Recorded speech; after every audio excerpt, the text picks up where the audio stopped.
Hello बच्चों, good morning. आज हम फिर पढ़ेंगे नैतिक शिक्षा की सेकंड क्लास की बुक, ओके, जिसके हम 4th चैप्टर पढ़ चुके हैं। ठीक है, अब हम पढ़ेंगे 5th chapter, okay, 5th second class का 5th चैप्टर।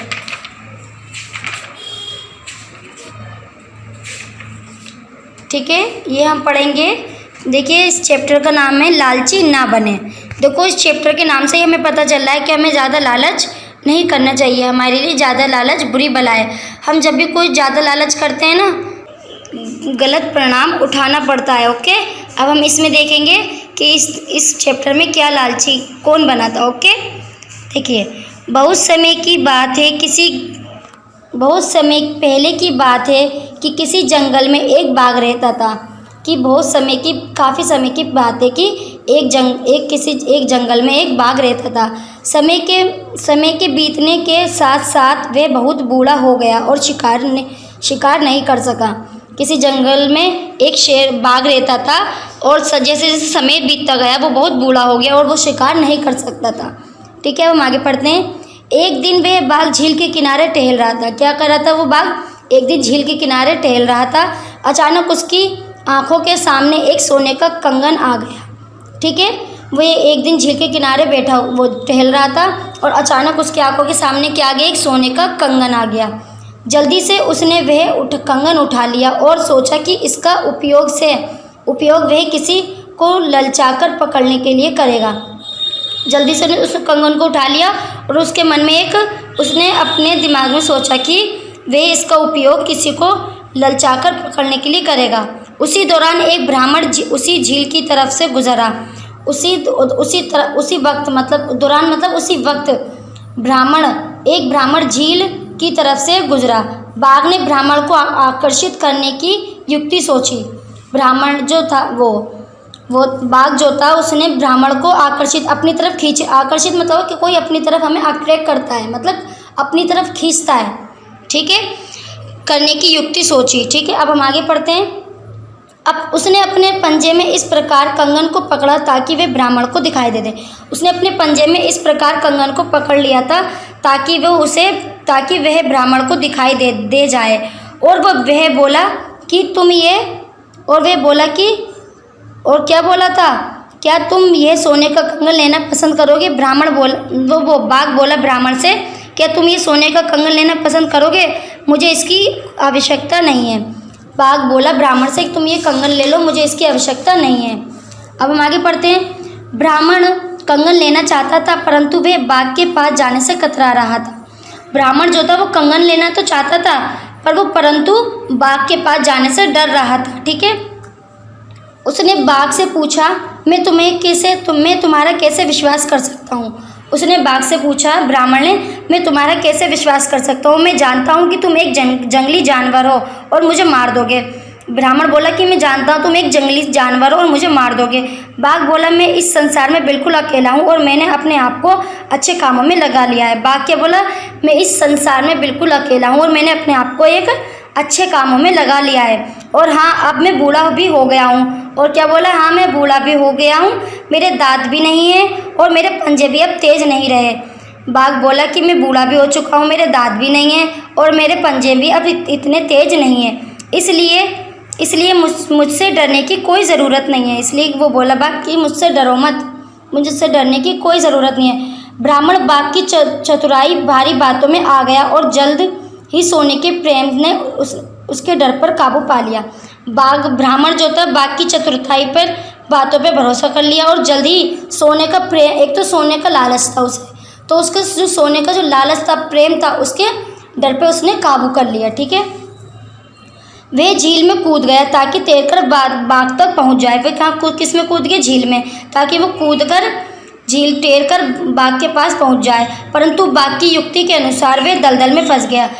परंतु बाघ ने तो एक आइडिया बना रखा था ना कि कैसे मैं इस ब्राह्मण को खाऊंगा, उसके अनुसार वो उस दलदल में फंस गया।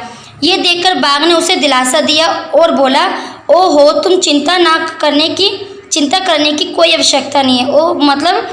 वो बाघ बोला कि ओहो, तुम चिंता मत करो, मैं तुम्हारी ठीक है, मैं तुम्हारी सहायता करूंगा। धीरे धीरे वह ब्राह्मण की ओर आया और उसको जकड़ लिया। धीरे धीरे वो ब्राह्मण की तरफ आया बाघ और उसे जकड़ लिया। जब बाघ ब्राह्मण को घसीट कर किनारे की ओर ले जा रहा था तो ब्राह्मण ने मन में सोचा, ओहो, इस जंगली जानवर की साधु भरी बातों में मैं बहक गया।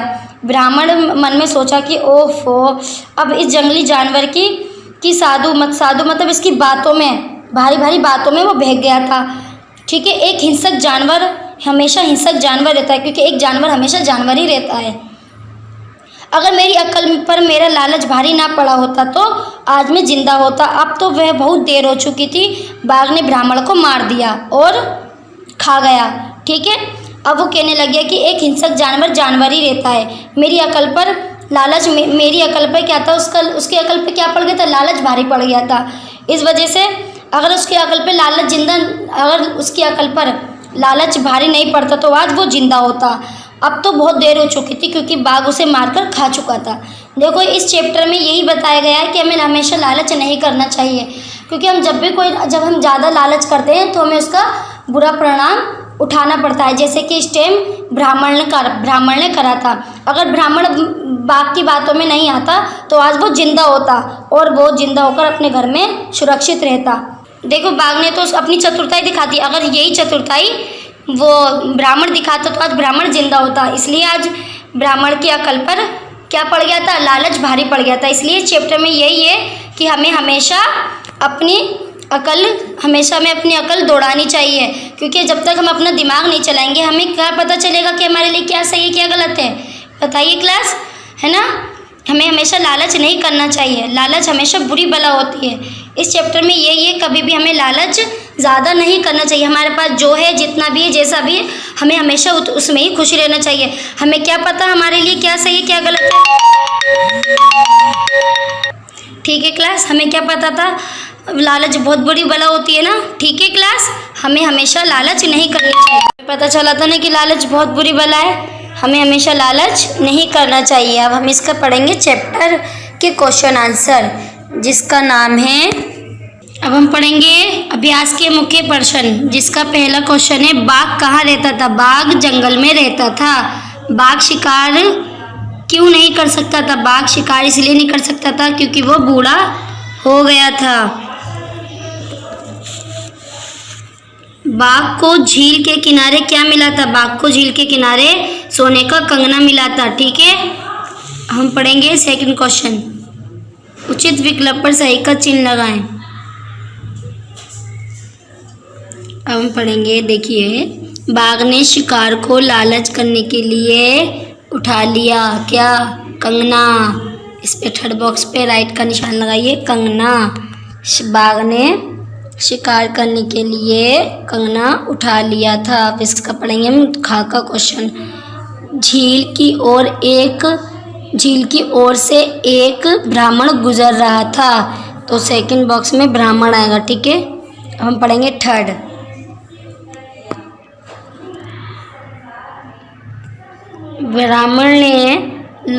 बाघ ने ब्राह्मण को एक की युक्ति बनाई। क्या बनाई थी, ठीक है, अब हम पढ़ते हैं क्या आएगा इसमें।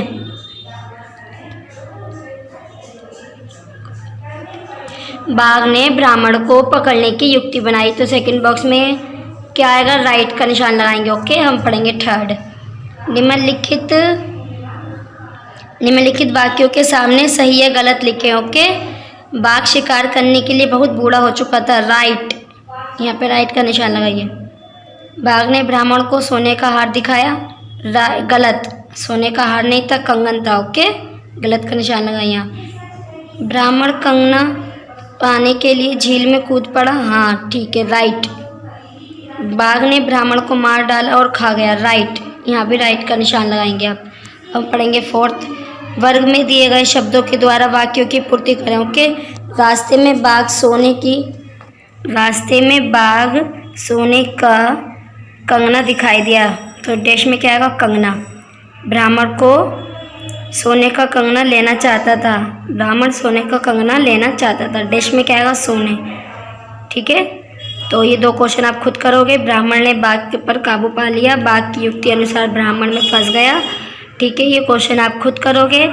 आपको ये चैप्टर अगर नहीं समझ में आ रहा हो तो आप इसे दोबारा प्ले करके देख सकते हैं। ये चैप्टर बहुत आसानी से था।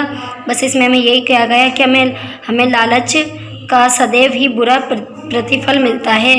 हमें हमेशा लालच का बुरा प्रतिफल मिलता है। हमें कभी भी लालच नहीं करना चाहिए। हमें इस चैप्टर में यही समझाया गया है, ठीक है। हमें कभी भी लालच नहीं करना चाहिए। Okay bye. आज की डेट में ये काम आपको कॉपी में उतारना और बुक भी फिल करनी है।